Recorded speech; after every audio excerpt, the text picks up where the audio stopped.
Another issue is the dense growth of trees and brush, which are not planted trees, they're just volunteers. I think the overall issue is at what point is this going to stop? We've been here, it's my second trip. Dusty said it's been going on for quite a while, and we need an end to this. It's a lawful business within the zoning of the city of Lakeview. I think it's time to leave them alone. Well, I think the purpose of tonight is for you to present for your hearing your appeal of the citations, and the council, they'll listen to Ted. Ted's evidence, I believe, is similar to what he's already presented, and that has been presented to you folks, and also verified with pictures. And then our next step will be to go to court, Jim. No action will be taken to abate anything until we go to court, so we can finally address the fence issue. Right, and I was hoping that these would be part of tonight's record, these papers that I brought, so that we know that in 1958 they were already salvaging. In 1969 the city was ruled not to be in possession of that street any longer. Well, the court can certainly take judicial notice of a previous case, and whether that picture depicts what you say it depicts, is up to the testimony of. I don't think there's any dispute that there wasn't a fence, and then there was a fence. Right. And that their business there wasn't a law, prior to the now there is a law. Right. I don't think there's any dispute to that, Jim. Essentially, what I'm trying to do is balance this out a bit, because you certainly have the facts through Ted's photographs and his report, and I'm trying to put some facts into to say, that this is our side. Sure, sure. That's all I'm trying to do. Okay, the council is open to questions to the attorney. Does anybody have any questions about the asking before we go to Ted?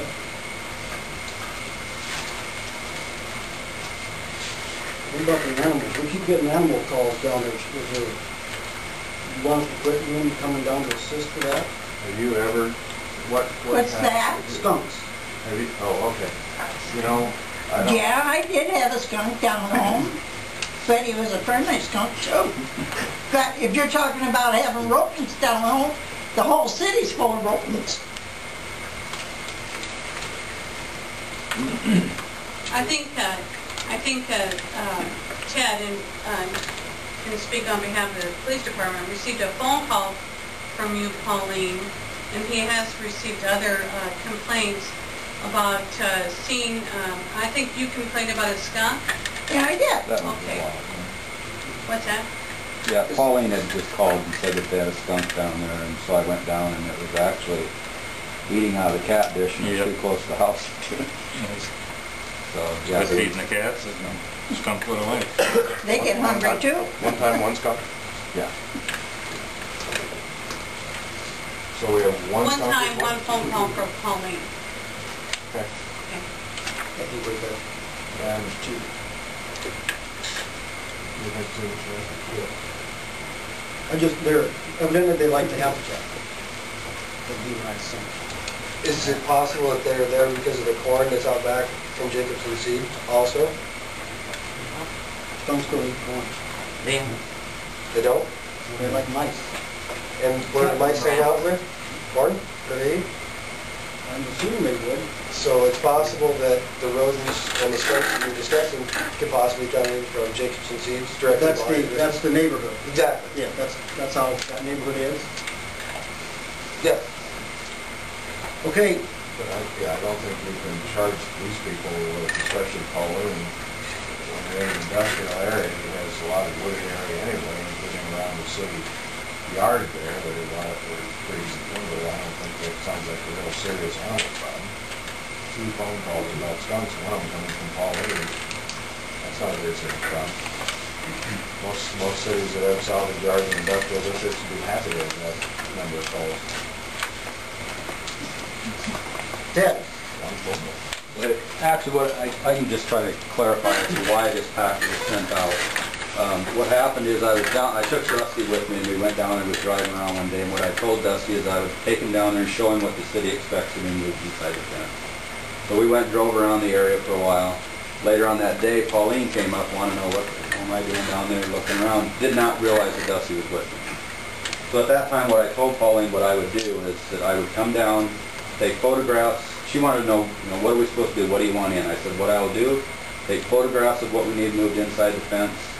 I'll compile something for you, and I'll bring it to you and show it to you. So on the 8th, I went down there on the 8th and met with Pauline and told her what we were going to do, and I took Mike with me. I told her what we were going to do. So she said, well, go ahead and go through there, get me a list, and she said, how long do I have? And I said, well, at the time when we figure out what all is there, we'll give you a timeline. When I deliver that to you, I'll let you know that. And she said, well, just get that to me, and I'll get the area cleaned up. So that's the reason why this packet was brought to Pauline, is just so, rather than us coming to them and say, clean up your junk every time. I've been doing this for 11 years now. So I told her I'd take the pictures, this is what we need cleaned up, and that's how we ended up to the point. That's the reason for this packet here. So she's seen what we expected to be moved inside the fence or moved off the property. So that's how we came to this point. And then, like I said, I met with Pauline and gave her the packet, and in the packet it explained how long of a time she had and what we had. Your understanding at that point that it was going to be done? Correct. Based upon what Pauline told you. And I was told at that time from Pauline that she wanted me to deal with her, and that's who I expect to be dealing with.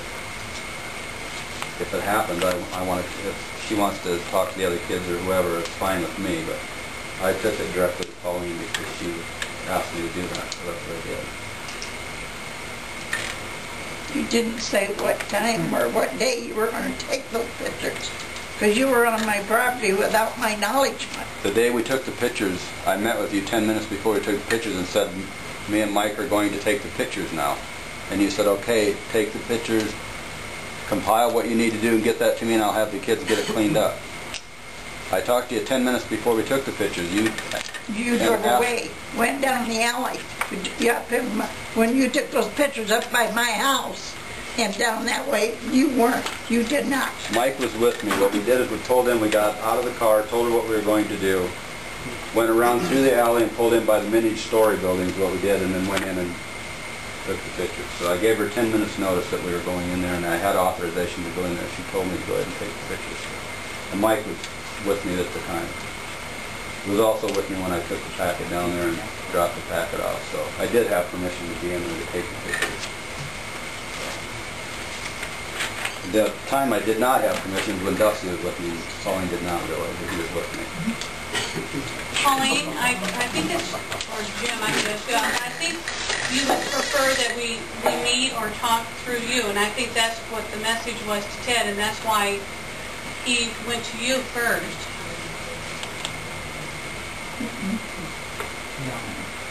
Why did you have to go down to the mini storage building to come onto the property? Why didn't you just park out in front of the house and walk down where you were going to take the pictures?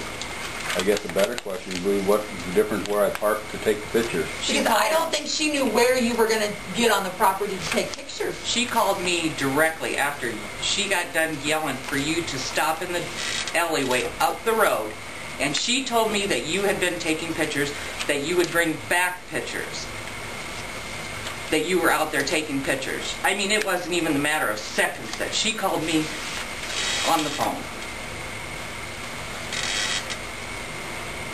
Okay, is anybody on the council? I guess if she did what I told her, then I told her she could notify the kids if she wanted to, so I guess she did. Would you rather have the city talk to you or to Dusty, or talk to you? I mean, I think that's what my question is. Does Dusty own the yard? No, that's why I talked to How do we her. want it? How do we want it done? Now they're complaining about talking to her. You talk to me and then we'll get the family involved. Talk to you first. Yeah. Okay. Mr. Van Dyke, would it be any more costly and time-consuming to just remove these items that are of issue than it would be to drag it through courts and go through all that time and expense? What outweighs the other? Well, that's a fair question, but part of the problem is exactly what you said, time and money. As you heard, it's a family operation. Right. And those folks aren't full-time employees of the rare and salvage operation.